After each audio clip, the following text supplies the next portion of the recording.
What's up guys, Lightning Eagle 14 here, starting back into everyday life with another video.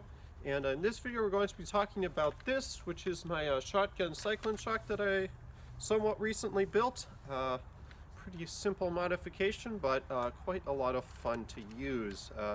And you'll notice I'm wearing the Santa hat even though it's only October and we haven't even had Halloween yet. But it's certainly cold enough for it, and we have snow, so yeah. But anyways, in this video we're going to be talking about this, which is the shotgun Cycloneshock. This was a pretty straightforward modification. All I did was I printed off the shotgun cylinder by Nevets01 on Thingiverse. It's on Thingiverse. He goes by Zero Tim Designs, I believe. I will link it in the description box below. And it was a pretty straightforward print. I just printed the cylinder, and then I also printed the swapper bit, but I couldn't get that to work, so I just decided to use it without that. It ended up snapping on me. I don't know if I didn't print it with enough strength or if it just needs a little more tweaks to the design. But yeah, it works pretty well.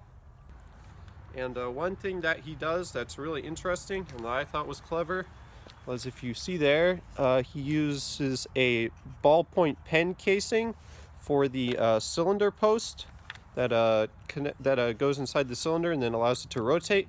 And that allows for a much stronger piece and saves you the trouble of having to print one, because the ballpoint pen is way less likely to break than a 3D printed part, and I just thought that was really clever. The other thing that I did was I shaved down the front of the Cycloneshock, just left the front post there. If you were going to use the swapper bit, you would just chop this part off completely, but I wasn't sure if I was going to get that to work, so I left it, and I couldn't get it to work, at least not on the first try, so I just left it that way. And yeah, it works pretty well. I've also got a upgraded spring in here. I think I threw in a retaliator spring in addition to the stock spring, and so that gave it a slight boost. And yeah, it shoots pretty well. Let's do a firing demo. It doesn't get amazing range by any standard, but it doesn't really need to. It'd be nice if it did, but it's shooting 3 darts at once instead of the single mega dart, so it's kind of to be expected that it doesn't get extreme power. I've got a variety of ammo loaded up. We've got some 6 half darts and 2 elite darts, and then some more accurate darts. Gonna start with the elite darts. We'll do those first. Here we go.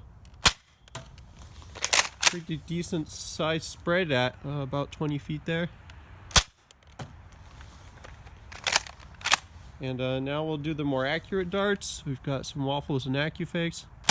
A little bit tighter grouping as to be expected.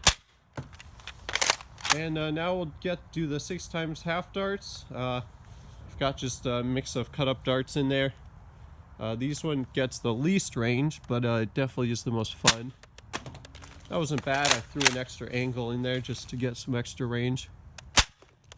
And yeah, range is about 20 feet or so with 15-20 feet with the half darts, and probably 25-30 with the single darts. So yeah, I'm pretty happy with how this mod turned out. It was pretty simple to install and put together. Literally just basically unscrew the thing, print the cylinder, and pop it in, and then cut an appropriately sized post.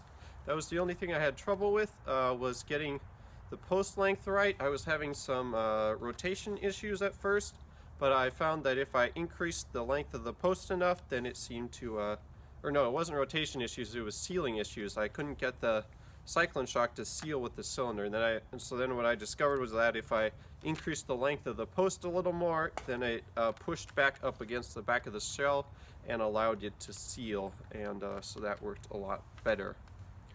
And yeah, throwing in the upgrade spring was pretty straightforward. Most basic springers like this are pretty relatively simple internally, so yeah, overall pretty happy with this blaster. I really like it. If you know anything about me, you know I love shotguns, so this one was definitely a hit for me. And next I'm probably gonna have to build that shotgun Megalodon eventually. But yeah, I think that's gonna do it for this video. If you enjoyed seeing it, bit of a quick video. If you have any questions, comments, concerns, suggestions, please leave those in the comments section down below. I love reading them, and that's going to do it for this video. Thank you so much for watching. I'll see you guys in the next video.